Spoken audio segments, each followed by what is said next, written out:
Hi guys, welcome back to Optane influencers. इस video में मैं आप लोगों को इथेरियम के सप्लाई शॉक के बारे में बताऊंगा। आखिर क्या होता है सप्लाई शॉक और इथेरियम का जो फ्यूचर है वो क्या है, इथेरियम अभी किस तरह से लग रहा है और क्या मोड है इसका, तो वो सब भी हम डिस्कस करेंगे, सपोर्ट एंड रेजिस्टेंस वगैरह भी। तो इस वीडियो को पूरा देखिएगा। सबसे पहले अगर आप पहली बार आए हो तो चैनल को सब्सक्राइब करिएगा, टेलीग्राम से जुड़िएगा, ट्विटर पर करिएगा, जिस तरह भी आप कम्युनिटी से जुड़ सकते हैं, अपडेटेड रह सकते हैं हमारी, आप जुड़ जाइएगा। अब बात करते हैं, पहले चार्ट को लेकर देखेंगे आप। मैं आपको एक चीज़ समझाना चाहूँगा उससे पहले कि इथेरियम का जो सप्लाई शॉक है उसका मतलब क्या होता है। EIP 1559 लॉन्च हुआ था इथेरियम का, जो पूरी तरह से लंदन हार्ड फोर्क लाइव हो गया था। वो हुआ था 4 अगस्त को, आप देखोगे, ठीक। और मैं आपको एक और चीज़ दिखाता हूँ कि इथेरियम की जो वैल्यू है, ये जो पंप आया है मैसिव, ये आप देखोगे 23 जुलाई हो गया, ये हो गया 1 अगस्त, 3 अगस्त के डंप आया था।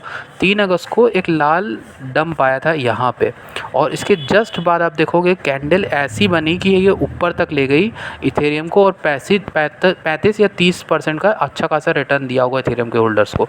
यहाँ से ऊपर तक चला गया इथेरियम, ठीक। अब मेन चीज़ आपको बताता हूँ, इथेरियम एक सेफ्टी के पर्पज़ से बहुत अच्छा इन्वेस्टमेंट है, क्योंकि अगर आपको कुछ नहीं समझ में आ रहा है, नए नए क्रिप्टो में आओ, तो आप इथेरियम में आग बंद करके इन्वेस्ट कर सकते हो। बहुत अच्छा एक एसेट है जो आपके पास होना चाहिए। लेकिन यहाँ पर देखिए आप कि यहाँ से डायरेक्टली जो पंप आया उसके बाद थोड़ा बहुत ये हमारा एक स्ट्रॉन्ग क्रिटिकल रेजिस्टेंस था, जिसके बाद इथेरियम भी अपना नॉर्मल रेंज में करने लगेगा। आप लोग को पता होगा स्ट्रॉन्ग क्रिटिकल रेजिस्टेंस मैं उनको कह रहा हूँ, यानी कि वो पार्ट जिससे ऊपर आने के बाद कॉइन बुल रन करने को तैयार होता है। ये इथेरियम ने अपना पूरा का तरह अब पूरा बाहर आ गया है, जो इसका क्रिटिकल एरिया था उससे ऊपर आ गया है। अब इथेरियम रेडी है। अब मैं आपको सप्लाई शॉक बता देता हूँ। सप्लाई शॉक क्या है? 4 अगस्त को सप्लाई शॉक स्टार्ट हुआ था और उसी वजह से ये पंप आया था। मतलब क्या है कि जो इथेरियम है, मतलब इथेरियम का जब 4 अगस्त के बाद EIP 15 लंदन हार्ड फोर्क आ गया, लंदन हार्ड फोर्क तैयार किया जा रहा है इथेरियम 2.0 के लिए। जब तक इथेरियम 2.0 नहीं आता तब तक लंदन हार्ड फोर्क चलेगा।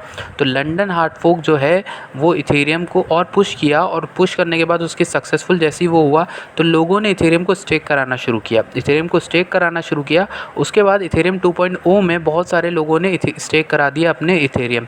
अब स्टेकिंग का मतलब क्या होता है, जिन लोगों को नहीं पता, स्टेकिंग का मतलब होता है आप अपने कॉइन्स को लेके जमा करा देते हो कुछ टाइम के लिए, उसके बदले में आपको कुछ और कॉइन्स बढ़ के मिल जाते हैं एक टाइम के बाद। तो ये एक बैंक की तरह होता है जिसमें आपको इंटरेस्ट मिलता है रखने पे पैसे।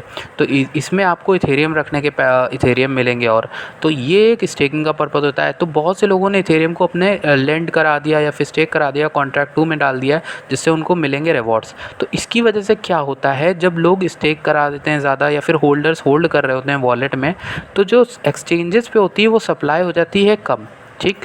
एक्सचेंजेस पे ट्रेडिंग के लिए, यानी कि खरीदने और बेचने के लिए तो इथेरियम कम हो गया, क्योंकि लोगों ने तो स्टोर कराना चुन लिया है या स्टेक कराना चुन लिया है। तो एक्सचेंजेस पे बिकने कम आएंगे, और बिकने कम आएंगे तो फिर उसकी डिमांड बढ़ जाएगी, और यहीं पे उसका सप्लाई शॉक होता है। सप्लाई शॉक यानी सप्लाई कम पड़ गई, और जैसे ही सप्लाई कम पड़ी अचानक से जो एक्सचेंजेबल है, तो जैसे ही ये सप्लाई कम पड़ी वैसे ही एक्सचेंज में सप्लाई कम पड़ी, और सप्लाई के तुरंत बाद डिमांड जो है वो एक तरह से मैसिव ग्रोथ करती है। और इस ग्रोथ की वजह से इथेरियम का प्राइस बहुत तेज़ी से बढ़ा था। उस 2 दिन में आप देखोगे इथेरियम का जो प्राइस बढ़ा था बहुत तेज़ी से बढ़ा था। 4 तारीख के बाद 4, 5, 6, 7 तारीख तक ये बहुत अच्छा पंप लेता रहा, और इसने 11 तारीख को अपना अभी तक का हाई भी मारा है पिछले 3 महीने का, जो कि $3300 के आसपास मारा था। तो अभी इथेरियम सेफ़ है, और आप इन्वेस्ट करना चाहो इस रेंज की वेट कर सकते हो, 2900 से 3000 के बीच में। इस रेंज का वेट करिए, जहाँ पे आपको बाइंग मिलती है आप बाय कर सकते हो, और इथेरियम यहाँ से बहुत अच्छा रिटर्न ला के देगा। ये देखिए खबरें हैं काफ़ी जो आप पढ़ सकते हो, इथेरियम का सप्लाई शॉक लगा है।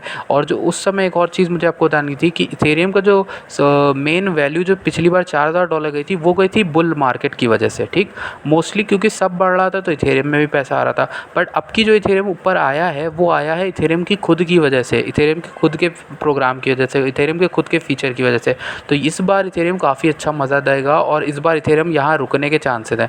मतलब 4000 पे जाके कम से कम 4000 से नीचे तो नहीं आएगा, उसको सपोर्ट कंफर्म करेगा। इसलिए मैं कह रहा हूँ 4000 से ऊपर का आप इथेरियम आराम से देखो। मुझे लगता है $5000 आराम से जाएगा।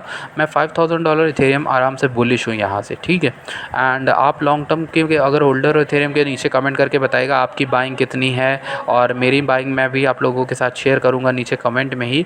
और जो भी आपने लिए होंगे इथेरियम, आई होप आप लोग प्रॉफिट में होंगे, क्योंकि मैंने DCA एच यानी डेली क्रिप्टो हिंदी में भी आप लोग के साथ इथेरियम की एंट्री शेयर करेगी। आपको ये बताता आ रहा हूँ कि इथेरियम में बहुत सारे लोग इन्वेस्ट कर रहे हैं, स्टेकिंग कर रहे हैं, तो ये एक अच्छी चीज़ है इथेरियम को लेके और बहुत पॉजिटिव न्यूज़ है इथेरियम को लेके। अभी भी हम लोग सप्लाई शॉक के दौरान ही, और एक और चीज़ मुझे आपको बतानी थी कि एडा के साथ यानी कार्डानो के साथ भी सेम चीज़ हो रही है। और कार्डानो में बड़ी क्यों है ये चीज़, क्योंकि कार्डानो की सर्कुलेटिंग सप्लाई का 70% जो हिस्सा है वो स्टेक्ड है। मतलब कार्डानो सिर्फ 30% एक्सचेंज करने के लिए बने हुए हैं, मतलब अभी एक्सचेंजेस पे हैं। तो अगर इतने कम कार्डानो बिकने खरीदने के लिए हैं तो यहाँ पर तो सप्लाई शॉक बहुत बड़ा आने वाला है, बहुत बड़ा आने वाला है, क्योंकि जो स्मार्ट कॉन्ट्रैक्ट्स आने वाले हैं कार्डानो को उस लिए लोगों ने स्टेक करा के रखा अपने, क्योंकि सब लोग बुलिश हैं।